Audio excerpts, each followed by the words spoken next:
चंचल और शोभित ने प्यार करने से पहले कभी कुछ नहीं सोचा था, लेकिन एक बार प्यार हो जाने के बाद दोनों बहते पानी की तरह आगे निकलते गए। शोभित ने जल्दी ही शादी करने का इरादा से एमबीए के ऐसे इंस्टीट्यूट में एडमिशन ले लिया जो नौकरी दिलाने वाली वादा करता हो।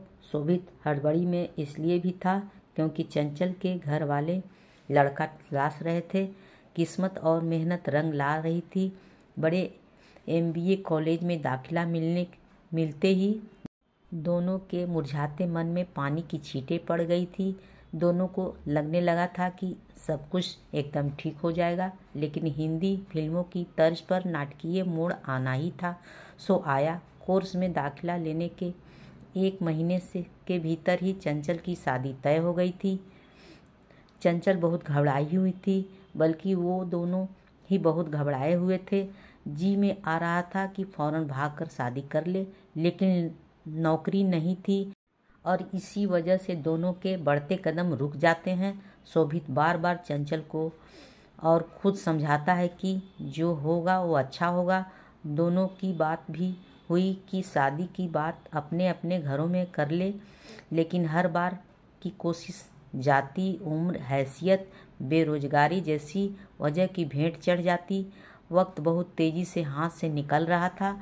शोभित ने एमबीए की पढ़ाई और कोर्स छोड़कर कॉल सेंटर में नौकरी करने की सोची। इन प्यार के रास्ते पर पहले चल चुके कुछ अनुभवी लोगों ने इनसे होने वाली नुकसान को इतना बड़ा करके बताया कि दोनों इस रास्ते में भी आगे नहीं बढ़ सके।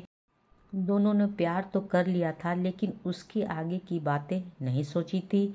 यह वजह थी कि प्यार के सफ़र पर निकल जाने के बाद शादी की आ रही थी, तो कभी चंचल को अपने भाई बहन की शादी का डर सता रहा था, तो कभी शोभित को परिवार की इज्जत और भविष्य की चिंताओं का काला खौफ। चंचल की शादी का दिन आते आते हर बड़े से छोटे मंदिर तक नंगे पांव जाने और 101 रुपये का प्रसाद चढ़ाने का वादा भगवान से कर चुका था, पर महंगाई में इस दौर में 101 रुपया क्या होता क्या है, शायद भगवान को ये भी मंजूर नहीं।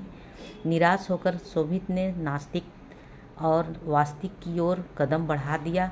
चंचल की शादी तय होने से लेकर शादी के दिन तक लड़के का फ़ोन नंबर और पता फेसबुक से निकालकर कुछ जुगाड़ की कोशिश नाकाम रही।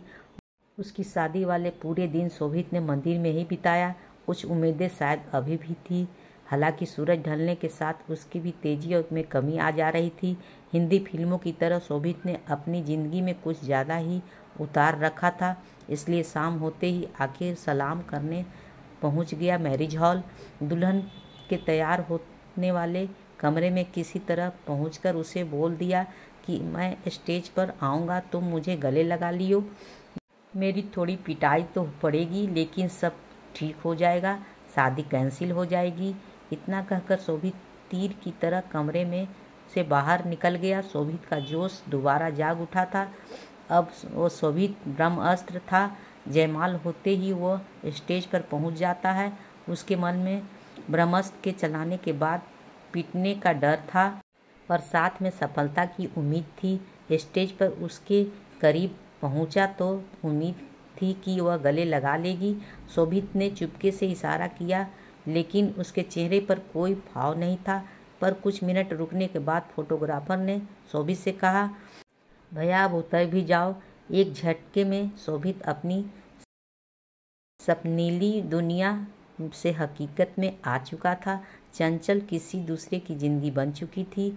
लौटने के बाद एकटक पत्थर सी आंख लिए शोभित रियल लाइफ से निकलकर अपनी ज़िंदगी की फिल्मी रिवाइंड होते हुए देख रहा था। बस शोभित का साथ देने के लिए चंचल नहीं थी।